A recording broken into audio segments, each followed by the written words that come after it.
Testing, testing. Is this sounding okay at home, we're wondering? Sometimes people at home type in and say we can't hear. I'm hoping everybody's okay. Sounds good to you? Casey? Think it's okay?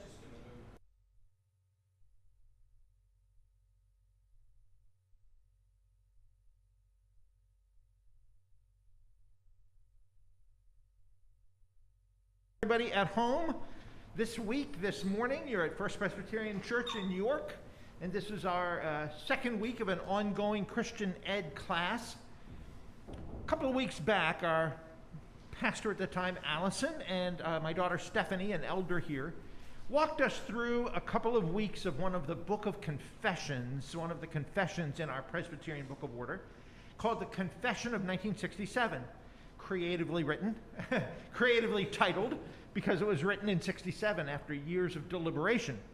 The theme of that wonderful theological document that they unpacked for us is pretty modestly based on one verse, an Ephesians text that we looked at then last week that says we are reconciled to God and therefore we are agents of reconciliation. We are ambassadors, missionaries, if you will, agents of transformation, forces of shalom in the world. And this document says once we are made right with God, we then want to make the world right. And so we become agents, and this includes everything from evangelism and church planting to social transformation and witnessing to this goodness that God is doing in the world, reconciling us to each other and the whole cosmos to himself. So we decided instead of further drilling down into the theology of reconciliation and shalom, we would just tell some stories. We would highlight or profile individuals or organizations that have done some of that kind of work in the world, some of them tied into our own church. Of course, to lay the foundation, last week I did mostly a Bible study on those things: reconciliation, peacemaking, shalom in the world. Seek the peace of the city where God has sent you, it says in Jeremiah 29. The welfare, the blessing, the flourishing, the peace of others. It's part of our mission.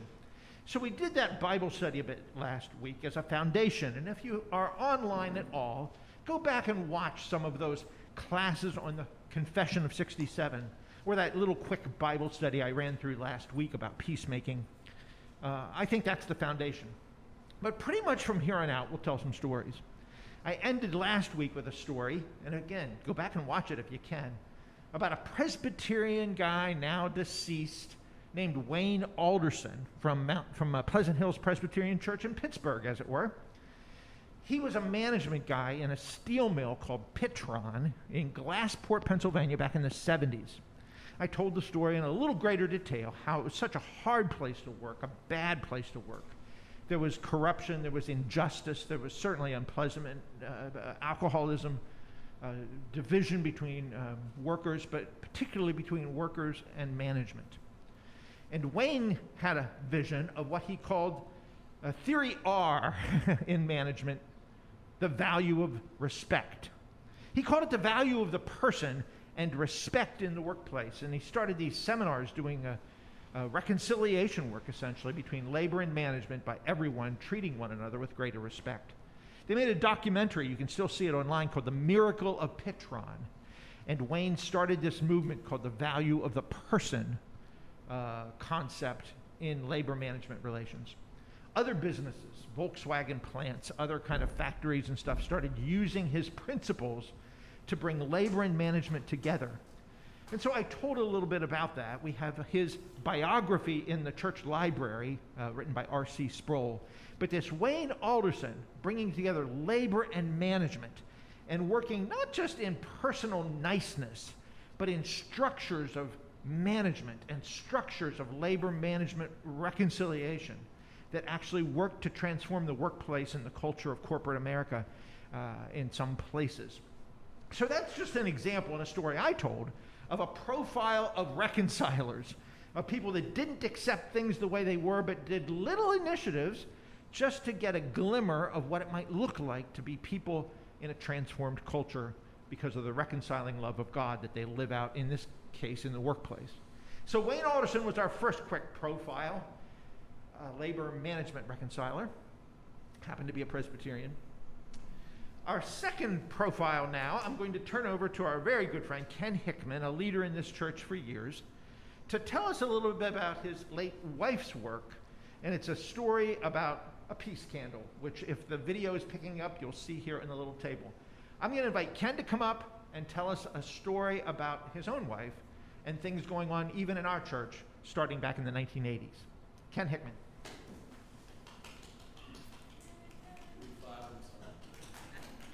The audience goes wild. Thanks, Byron. So, what better place to start than with the Beatitudes? And so in Matthew 5, we read, "Blessed are the peacemakers, because they will be called children of God."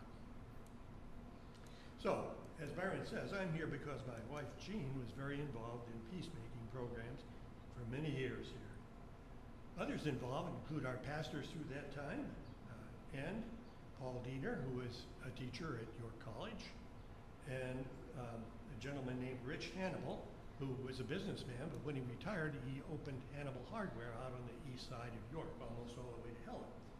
And others were Mary Carr, Katie Barkabile, still with us, Ann Hollinger, Michael Jarrett, and, Jenny Hunter. So what were the early activities of the Peacemaking Committee?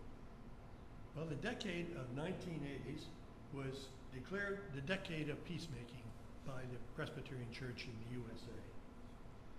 And they developed a document, which is pretty impressive. 4 pages with the back to be signed. And our session, this started in 1983, our session decided that they would sign that. And by 2005, 4,700 PCUSA churches had signed this commitment to peacemaking. Pretty impressive. So, there was a time back around 1986 when there was an exchange program for church leaders. And it turned out that the first aspect of that change was for Russian pastors from the Russian Orthodox Church to come to the United States. We were visited by Archpriest Leonid Kuzmanov and his assistant, Father Georgi, who was a translator. And they came to York. We had a lunch at our house with the Peacemaking Committee, and at that time, senior pastor Blair Moani. And that was followed by an evening program by these 2 Russian Orthodox priests at our sanctuary. So they gave a talk, a welcome. They spoke about peacemaking, and that worked out very well. But there was sort of an interesting side counter to that kind of thing. There was a pastor who lived in New Jersey who had a broadcast that was pretty much around the United States. His name was McIntyre, if I remember it correctly. And so he decided this idea of having Russian priests come into a Presbyterian church in York might not be the best idea, since he was very strongly anti-communist. So he showed up that evening out in front of the church on Market Street, and he brought a trailer and some friends. He had placards, and he had a bullhorn, and he stood out there and railed against ungodly communists and all the kind of things that people like that do, and the kind of things he did on his radio program. So he was out there for maybe 15, 20 minutes, and of course the press came to cover that, as well as our pastor, our archpriest. But it turns out that the people in our congregation decided it was kind of a shame for him to be out there in the cold. This was, I think, early December, maybe late November. And so they went out with coffee and donuts. And that was a good sign of peacemaking at First Presbyterian Church. And it was raining? It was I drizzly. stood out there and argued with them for about an hour and a half. I missed the entire service. That seems like something you guys would do, yeah. It's embarrassing. Okay. Well, so the other side of the exchange program was that Reverend Moani went over to Russia, and Paul Diener, as I said, from York College, went with him. And so the next thing that I'd like to tell you about is a very nice note that Reverend Moani generated after he went to Russia. And that's what this is about. So this is the story of the Peace Candle by Reverend Blair R. Moani, First Presbyterian Church of York, PA. It was in the city of Voronezh in the Soviet Union where I met, for a fleeting moment in the crowd, an anonymous visionary peacemaker. She may have lit a fire that day which will bring more light to the world than even she had hoped. We had just finished a service of worship, a weekday service, crowded to the doors with standing men and women and children. In the holiness there I came to appreciate with incense and prayerful music and choirs singing a cappella. We had warmly been welcomed by the people of that Orthodox church, who often came up to us with tears in their eyes and hands outstretched. Even for those of us who spoke no Russian, one word came through their speech with great regularity: peace. On her way out, through the passing crowds of that church, an aged woman stopped me. She had an unusual sense of purpose in her eyes, as if she were doing something she had thought about a great deal, a mission to fulfill. Pressing a 3-ruble note in my hand, which is a very sacrificial amount of money for her to give,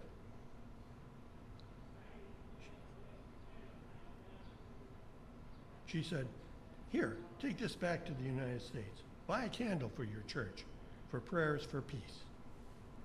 That way, there will be prayers for peace all over the world." Then she gave us a big Russian hug. That candle burns today on our communion table. It burns week after week as a reminder to each of us to pray, believing the vision suits its time. God's day of victory over evil will surely come. And it also reminds us that for a Christian, prayer comes alongside action. While we pray for peace, we work for peace. Not only peace on the large scale, but on a smaller scale as well. Our session is voted to make the peace candle a permanent part of our chancel furniture. Now we are hoping to multiply the light of the woman's gift, inviting other churches to participate by placing a similar candle in their own sanctuaries, as a simple reminder that we should pray for world peace. Although our first priority is to invite other Presbyterian churches to participate, already 2 churches in England have peace candles in their chancels. It's a small symbol, but when multiplied, it would be a great sign of faith. In the end, perhaps it will help us to be a praying people and to play our own part as peacemakers, as Jesus called us to do. We hope you will join us in multiplying the light. So after that, it turns out that our peacemaking committee sent candles and a little note that explains what they were about in this trip to Russia to all the churches in Donegal Presbytery, to many churches in York and York County, and then beyond that, to a number of states in the U.S., to Canada, Asia, Europe, and Africa. Now, the sad part is that we didn't keep track of how many candles were sent out, but it was a large, large number. And that candle shipping process went on for a number of years. And then another thing happened. It was decided that the Peacemaking Committee on Peacemaking Sunday, which happens to be one great hour of sharing Sunday, or rather World Communion Sunday. No, Hold that thought. yeah. I just wanted to make sure. We're getting plenty of mic for you here. Okay. When you lean forward, I need to. Sorry, that's not working. Soundman / pastor here, sorry. People at home. Yeah. So a little awkward here, but anyway. What we got is this framed signature document.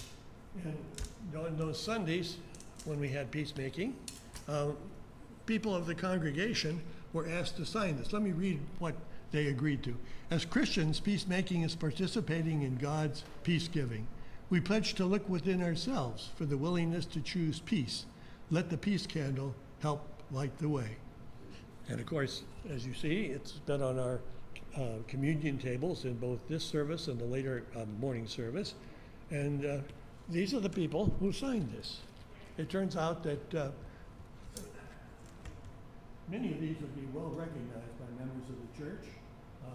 Some of them have passed away, some of them have retired and moved away, and there's still a number of them that are still here. So, this is, and it says on the back, this is the Peace Candle Campaign. I'm blocking it. January 1995, 96, and 97. So it turns out that if you count this, you're going to find that there are over 300 signatures on this one. But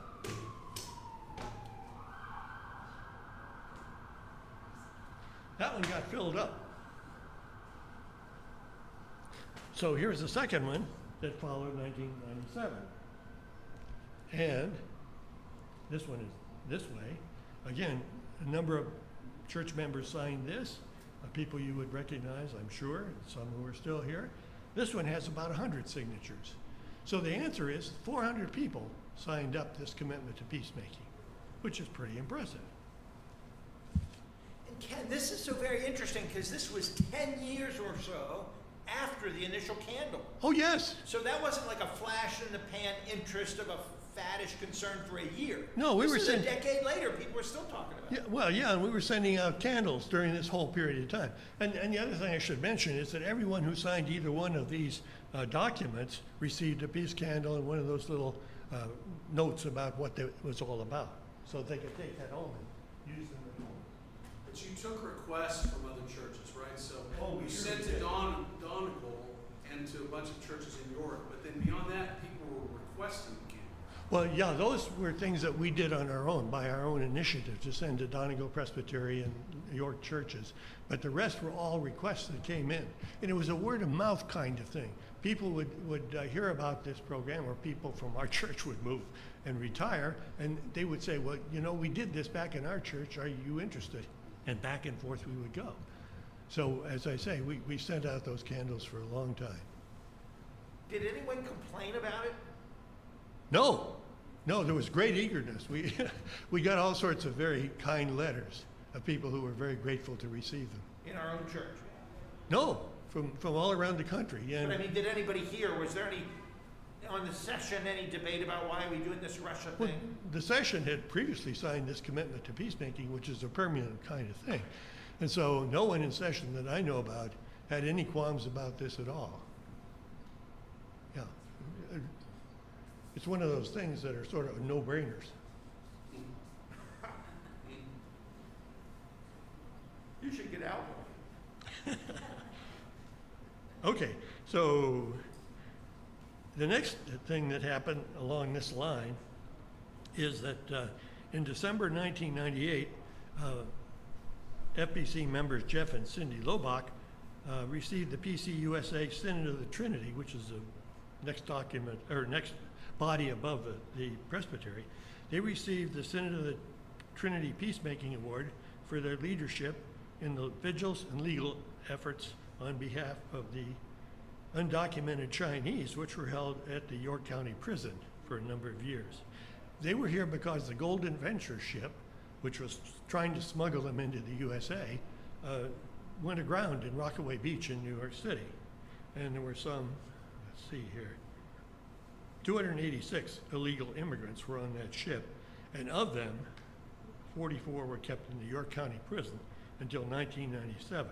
So from 93 to 97, 4 years, these Chinese folks were stuck in York County Prison. And so it turned out that the vigils went on for 183 weeks when people from our congregation and from others stood vigil out in front of the prison and tried to interest people in the county in the fate of these Chinese people.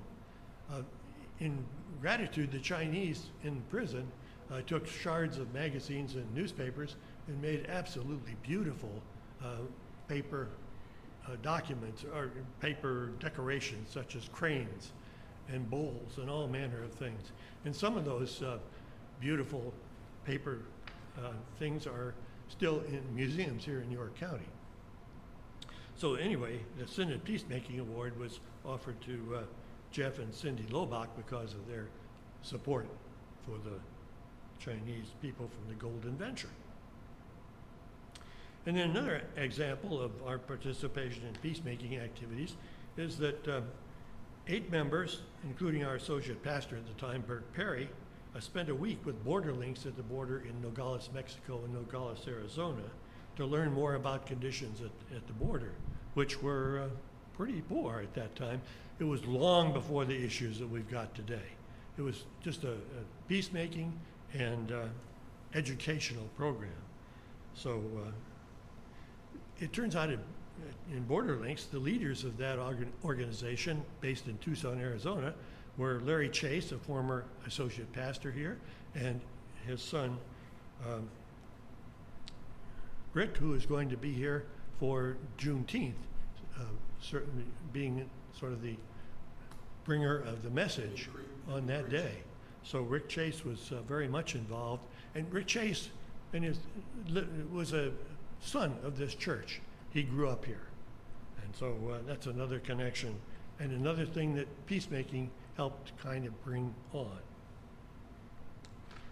So, commercial, a peacemaking offering is traditionally collected on Worldwide Communion Sunday in October, and typically 25% of the offering stays here at the church to support those kinds of activities, peacemaking, and then 25% goes to the Peacemaking Committee of the Presbytery, and another 50% goes to the General Assembly, which has a major program for peacemaking and provides all sorts of supplies to churches. An example is this pin that we handed out on Peacemaking Sunday to parishioners. I think that kind of winds it up, but beyond, yes, question. I remember a pretty long time ago that every now and then, the original one from Russia, the candle, was up there at the altar, and sometimes on that table they would, hold it up or something like that. And I haven't seen that in a long, long time. Do we still have that original candle? The question is about the original candle from Russia, and that at one time, it was probably Blair Moani, displayed it from the pulpit. Every so often. Every so often. And I don't think that candle is still around, but you certainly see them on the communion table every Sunday. That candle long since would have been burned out, but the idea behind it surely lives on. We're always kind of looking ways to build community in the middle of a fractured time. It seems like what's happened in Ukraine might be another opportunity, plus some of the racial justice things that have happened in the last few years. Might be a good opportunity to maybe send out some more candles and some. Yes, our pastor is suggesting that we might want to send out more candles, since the times seem to be one that calls for prayers for peace for sure.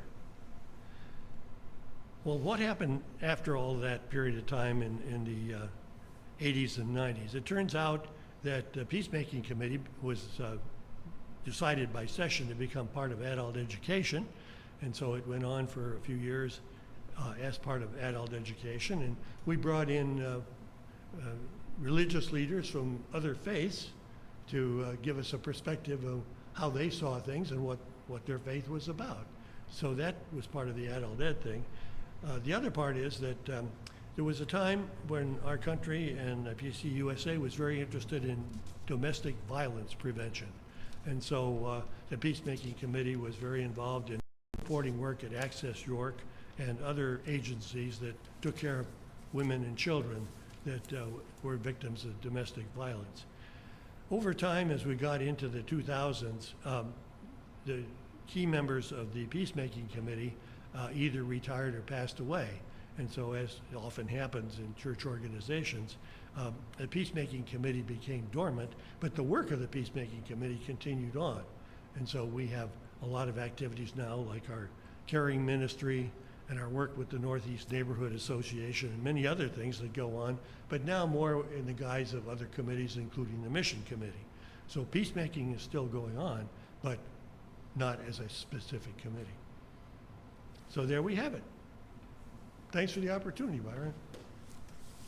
Jean continued to be a advocate for peace into her older years. Did the Peace Pearl, right? Wasn't she behind that little? Oh yeah, the Peace Pearl shows up in our Sunday bulletins every Sunday. Yeah, and that started long ago. Yeah, so it's just a reminder of peace. And we will be replanting another peace tree out here. There was a peace tree right out here in the corner of the chapel, and unfortunately, its roots got tangled up with the chapel sub-basement, and so.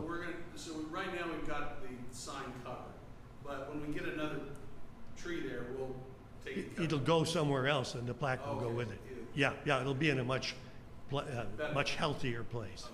Okay, Yeah. Okay. Questions? Any more questions? Ken, thank you so much. Oh, you're very welcome. Great witness of this church and of your wife who helped lead some of these things, and this peace candle story.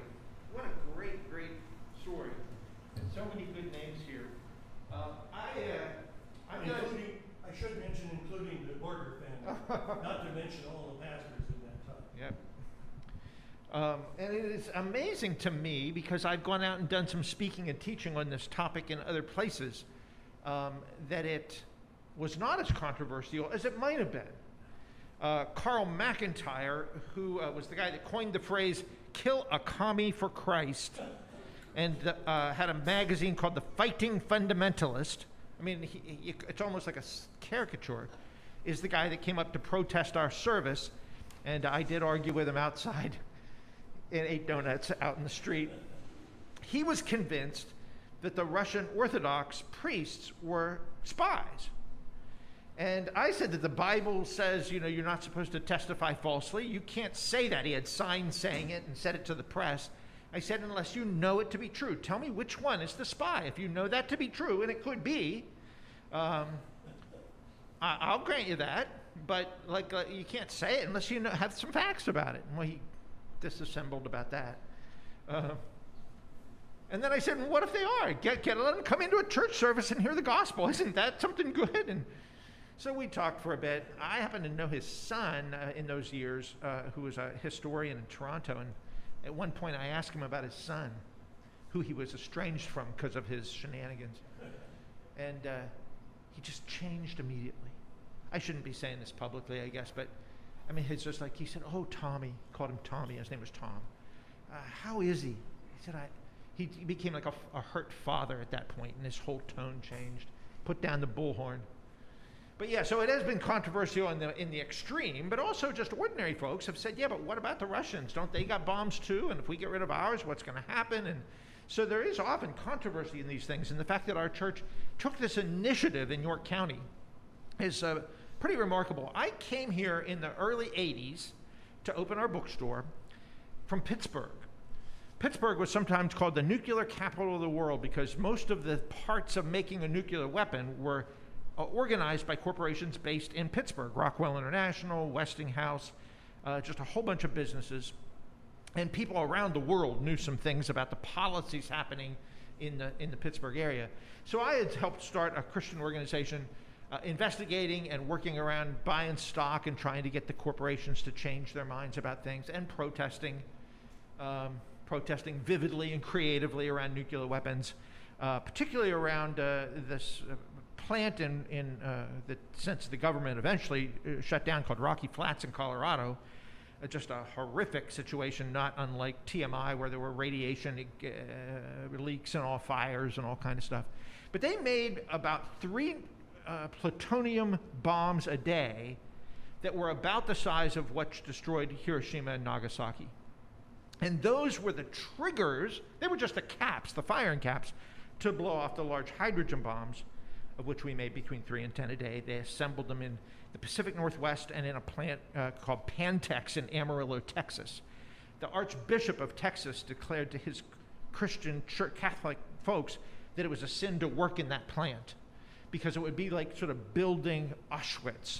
It would be like building gas chambers, mass murder devices, weapons of mass destruction aimed at civilians.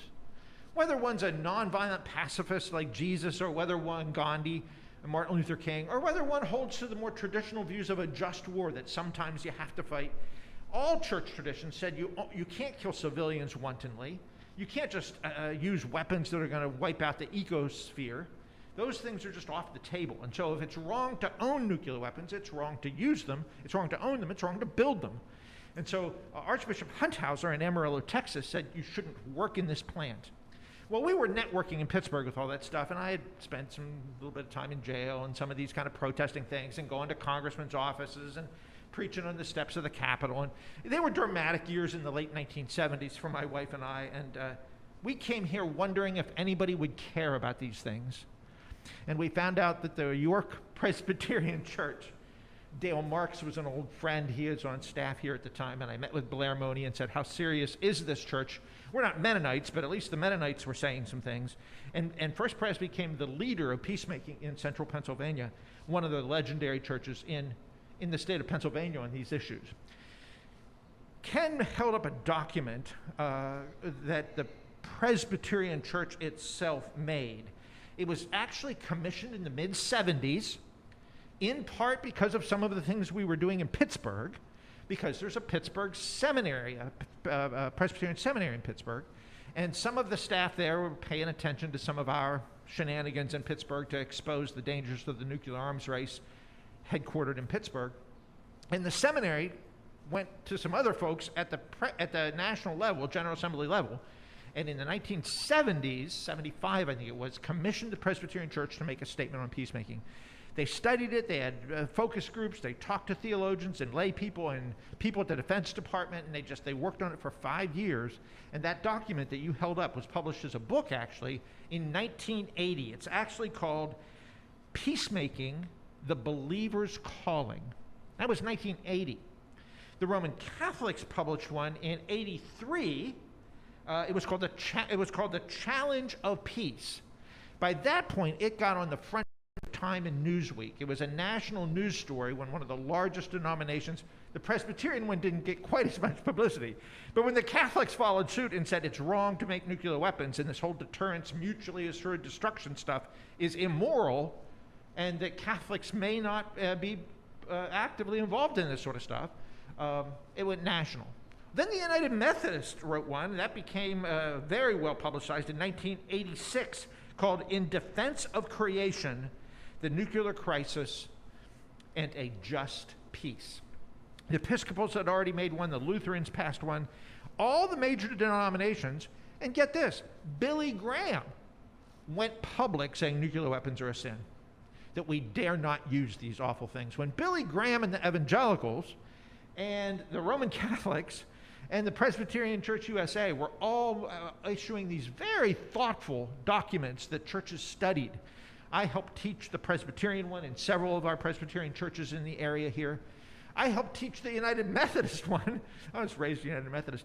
I got into Methodist churches and led adult classes. That's why I didn't come here too much. I was out teaching the Methodists about their own documents, saying, you guys are supposed to believe this stuff. In every one of those classes, everywhere there was pushback. It was not a consensus, although our elders here maybe didn't mind the candle. But to actually say we should tell our government to stop making nuclear weapons because it's a sin, most people didn't want to go there.